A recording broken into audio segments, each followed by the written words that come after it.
Hey, what's up everybody? Welcome back to Unparalleled Universe for another action figure review, and today we're taking a look at this brand new BulletHead V-Mask figure. And what BulletHead is a company that makes figures based on properties we know, but they rename them. For example, earlier this year they put out a figure called The Criminal, and it was basically Heath Ledger's Joker. And in this case, they've given us basically a V for Vendetta figure, but they've called it V-Mask. And usually I stay away from third-party stuff. There's no reason why, I just haven't really jumped into it, and in my mind, I figure they're like bootlegs kinda, but maybe that's not really the case. I don't know if this would classify as a bootleg because it's not like some other companies out there making V for Vendetta figures. So I don't know, it's kind of weird. But in this case, this is really interesting because right away this packaging looks real nice. It feels high quality. I wasn't really expecting that, so that's a surprise right out the gate. And then let's take a look at the box here. So on the front here it says V-Mask. Down here we have some flames. Up here it says BulletHead, and over here it says Pocket Series 112. So that's pretty interesting. And then on the side we have the V for Vendetta mask right there, and then it also says right here, the past can't hurt you anymore unless you let it. There you go. And then on the back we get a look at V himself. And you know what, for the rest of this review I'm just gonna call this guy V for Vendetta. I'm not gonna call him V-Mask or whatever. But anyways, on this side it says a revolution without dancing is a revolution not worth having. Again, we have the V for Vendetta mask, some flames at the bottom, and it just looks really nice. And I don't think it was wrapped in saran wrap or anything like that. It just came like this. And let's see, let's go ahead and pop it open just so we could check it out. So this opens like that, and the figure is protected by some styrofoam or some black foam here. You take this out and then you can see the figure. And once you remove the black foam, the figure's in here. He's well protected. You can see all the accessories that he comes with. These are kind of just thrown in here. His knives are in a little plastic bag and kind of stuffed into the corner piece here. But aside from that, it looks pretty nice. So far, I'm pretty impressed with what we have going on here. But let's go ahead and take a look at the figure itself. So here we go. And I'll be honest with you, I wasn't really sure what to expect with this figure. I was kind of expecting like for just a cheap piece of crap, you know, like a figure that was going to kind of fall apart in my hands, or maybe something that wasn't that great, but I could just use it as a stand-in for V. But yeah, I'm really impressed with this figure. Right off the bat, it feels very high quality. The stitching and everything is done very nice. The figure looks spot on to the source material, and I'm just really impressed. And I'm just gonna have to start looking into third-party stuff, man, because this is crazy. And V is a figure that I've wanted for so long. I know NECA did one back in the day, and it's okay, but it doesn't really have that good articulation. So I've made custom V for Vendetta figures, and it's just a character that I feel like he's criminally underrepresented in the action figure community. So let's go ahead and get up close and personal and check out all the details on V. So starting off with the head sculpt, this is a perfect head sculpt in my opinion. I love the mustache, the smile, everything about it looks perfect. It definitely has that plastic, like porcelain type of look to it. I love the rosy cheeks, and then of course we have the rooted hair, and this is really crazy. This was kind of hard for me to get used to. When I first pulled the figure out of the box, I was kind of thinking to myself that I wish he just had a regular head sculpt, but the hair has really grown on me. And I just really like the way it looks. It makes it look more movie accurate, and I just really like it. Check that out. And it kind of gets a little bit crazy when you're messing with the figure, you know, because it's not very long. It's not long enough to like lay down, so the more you mess with it, the crazier it gets. But I find if you throw the hat on and just kind of put it on there very tight, then you don't have to worry about the hair, and then it looks even more movie accurate. Look at that. How perfect is that? That is crazy.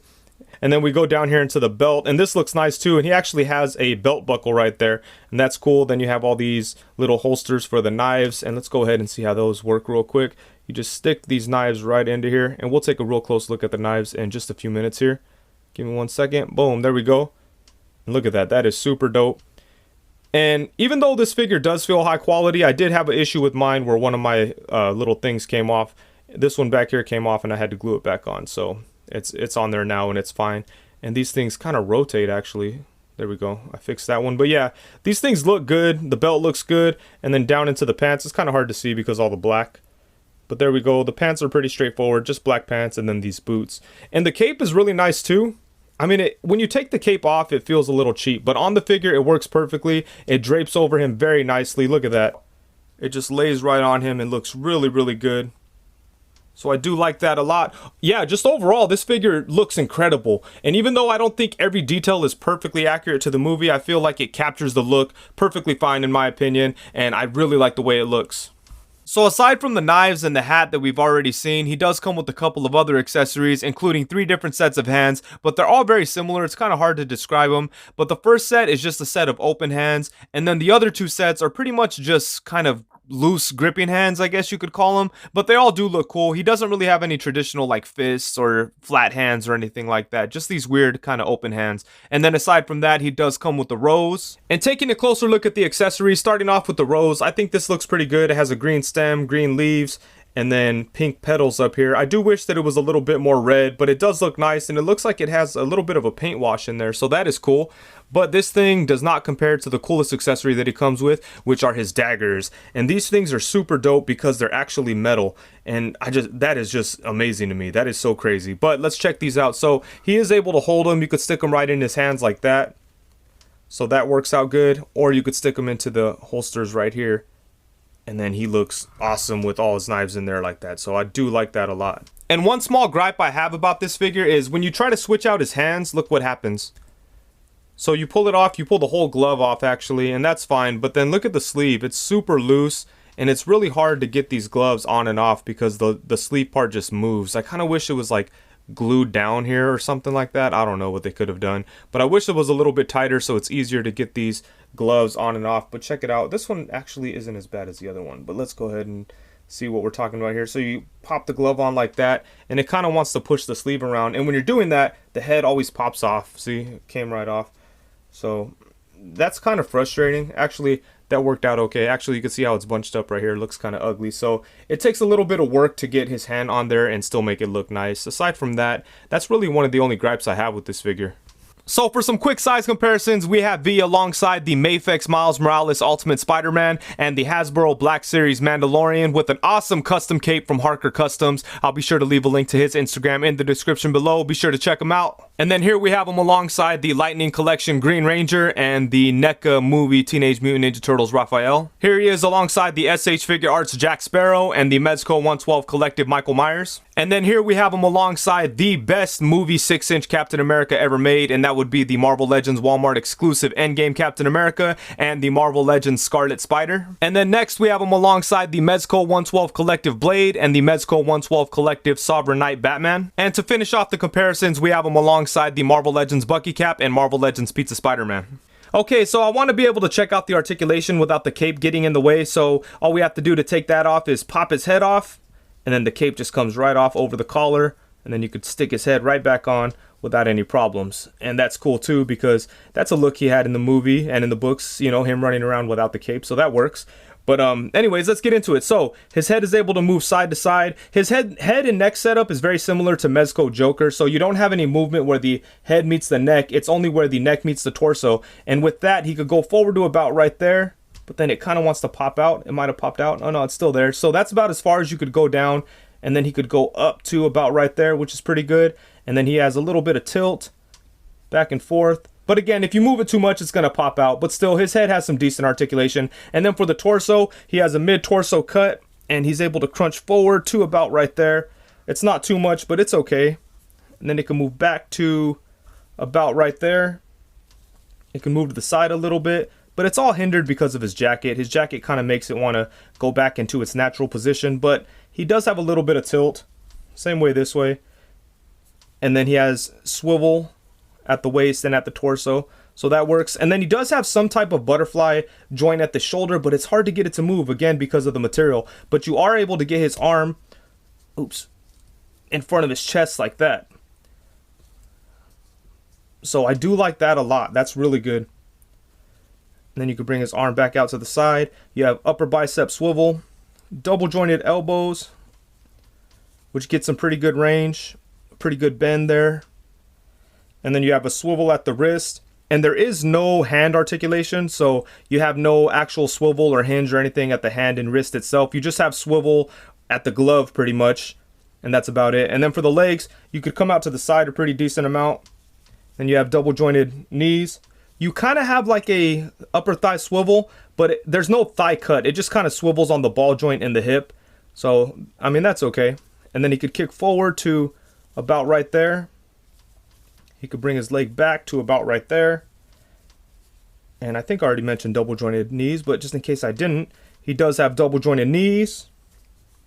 He has lower leg swivel. I mean, I guess the whole foot swivels. Once again, there's no articulation here at the foot or anything like that. So no rocking ankles, no up and down, just a swivel. So, I mean, I totally see why they did that. They wanted to keep this whole piece, you know, one thing. They wanted to make it look nice, but I would have liked some type of ankle articulation. And just to give you an idea of the articulation setup, it feels like there's a 3A type of body under here. If you're familiar with those type of figures, they have really good articulation, and that's what it really feels similar to under this clothing. But again, it's all hindered because of the clothes. But for the most part, I think the articulation is pretty decent.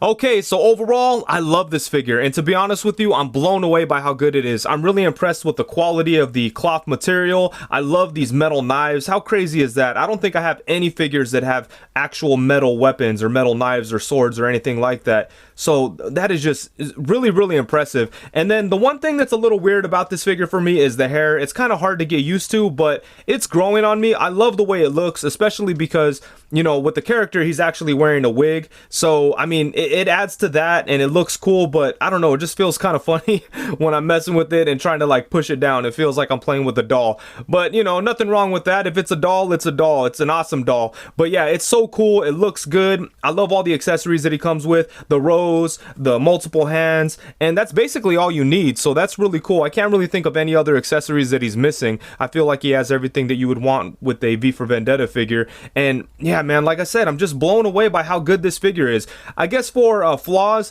the articulation is a little bit hard to use because of the cloth material, but that's usually the case when it comes to figures that have soft goods. So, you know, it is what it is. Other than that, I do wish that he had some type of articulation in the ankles and in the wrists, but I love the way it looks. So, you know, I don't know if I would have wanted them to put something in there just for the sake of having it and sacrificing the look, because he just looks too like damn perfect. You know what I mean? I just like it too much, man. I wish there was a good way for them to do articulated ankles at the very least, but still, I just love the way it looks. So I don't know. It's definitely, it's a flaw for sure. It's a drawback, but it's something that I'm kind of like okay with because of what we got out of it. But yeah, man, I really, really like this figure. I'm so happy that I bought it. I was kind of on the fence about it because, like I said, I've never really purchased any third-party action figures. This is going to be my first one, and man, I'm just going to have to start looking into more of those because this thing is just crazy. I do plan on picking up the Criminal now from BulletHead because of how impressed I am with this guy. So hopefully they come out with some more stuff. And you know, since they're able to do whatever they want, I would love to see them do a Bill the Butcher in this scale from Gangs of New York. How freaking awesome would that be? I'd go crazy. Or like an Indiana Jones. How dope would that be, man? They could do so much stuff. I don't think they have all the same restraints as, like, you know, officially licensed companies or companies that have the licenses to do these figures, you know? So this BulletHead company could get crazy with it. I'd love to see them do some different things like that. And the thing that made me pull the trigger on this guy, besides the fact that he looked pretty cool, was the fact that there's not a lot of options out there for V figures. So I'm just so happy to finally have a good V figure. I could get rid of my crappy custom that I have over here. This is the easiest custom ever. It was just made out of a Kylo Ren figure and a NECA V for Vendetta figure, but I have no need for him because I now have like the perfect V figure.